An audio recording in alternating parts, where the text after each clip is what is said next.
Hey, it's Jonathan with triathlon.com. Been doing a lot of Xterras this summer, and I've had a few questions about the my transition setup. So I figured I'd give you a quick demo of what I got here, explain to you how I use it. First thing you'll notice on the Superfly, let's see, I always put the crank arm in the down position. So for me, the way I mount is I come out, hit that mount line, I just step on the pedal. I kick off, I come around, I get on the bike. Once I'm moving, then I worry about clipping in. The other thing you'll notice is instead of a camel pack, I'm running a bottle, flat kit, multi-tool and a chain breaker.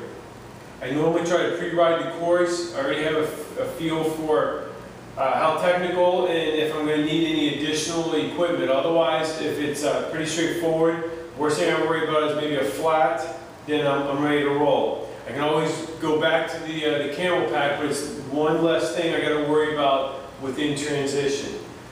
Yeah, I'll bring the camera over and kind of show you what I got here, and then we'll do a quick walkthrough.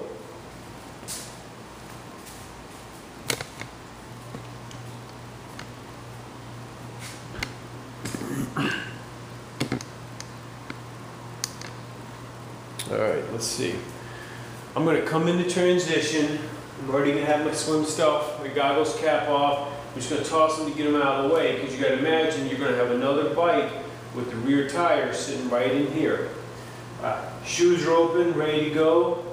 For me, on my bikes, no socks, no gloves. I'm comfortable. I've done it both ways. Lately, that seems to be what's working for me.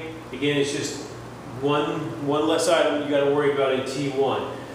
Nutrition, I run with a bar in the beginning, finish it with a Roctane, and then I'm ready to go. So that just goes in the jersey pocket. Glasses, I always put those on first because I want my helmet to go on with the straps over it. So when I come into T2, I unclip, helmet comes off, the glasses are still on. Shoes, what do I got here? Race belts ready to go, buckles sitting up. So all I gotta do is clip it around me. Then I definitely got to get the socks on for the run. Already rolled down, ready to go. Hat, it's got my nutrition in it. I pick it up as a package. I take off running, and then I slip in my jersey, and then I slip it on the head kind of thing.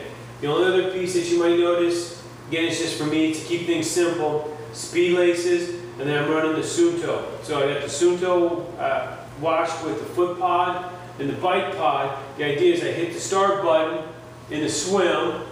As soon as I get on the bike, the wheel's moving, the bike pod kicks in, keeps me on pace. If I'm on schedule, behind schedule, rack the bike.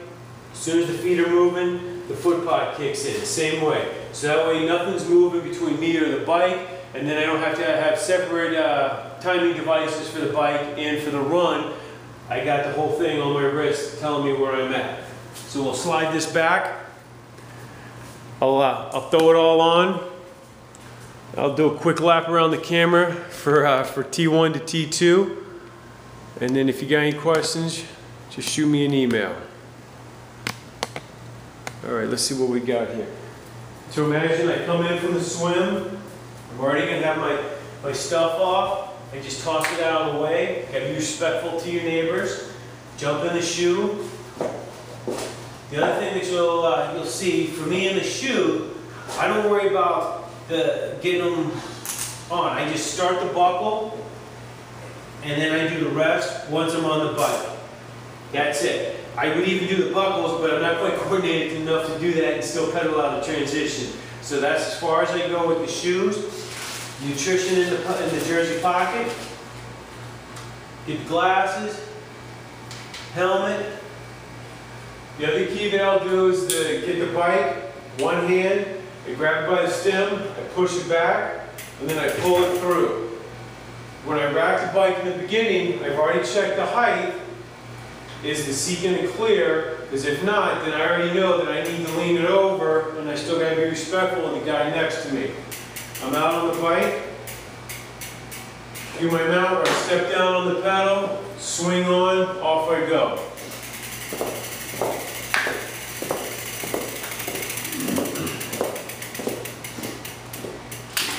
And the other thing that I do is before I dismount, when I'm getting in and I got about 100 yards to go, I've already unbuckled the shoes. So then I hit the ground running with them on my feet. Nothing's done up. Come into transition. Grab that bike, I hook it on. The shoes are already done. So they just pop off. Dump that helmet. Race belt. And I get started on the socks. It's always a process. Your feet can be wet, dirty, huffing and puffing. Get them on as best I can. They don't have to be perfect. And the other trick is not to have socks that are too tight, because then it's even more of a struggle. Jump in the shoes. I grab the hat with the nutrition, and I hit that run. Once I'm up and moving, then at that point I'll get the Roctanes in the pocket, get the Lucky Red race hat on, and hopefully have a good run. But I can't really think of anything else. Yeah, that's pretty much all I do. It's not that far off from my road transition. I'll cover that in another video. It's just a matter of how you walk through your gear, and the key that I found is less is better. It's a matter of managing that comfort zone. In the beginning, like, I felt naked without my camel pack or socks. What I found was, you know, my feet would get some dirty. Well, they were dirty anyways because I had to run in with the swim, so by the time I got my socks on, it was about the same. So at this point, I find I save time because I got more gear that I got to worry about on the bike, and then I put my socks on when I get to the run versus up front. Because the run, all I can do is get my shoes, and I'm carrying my hat with me. If you have any questions, find me at trifitracing.com, and then certainly suggestions. It's evolving as I go, so to speak. So let me know. Thank you.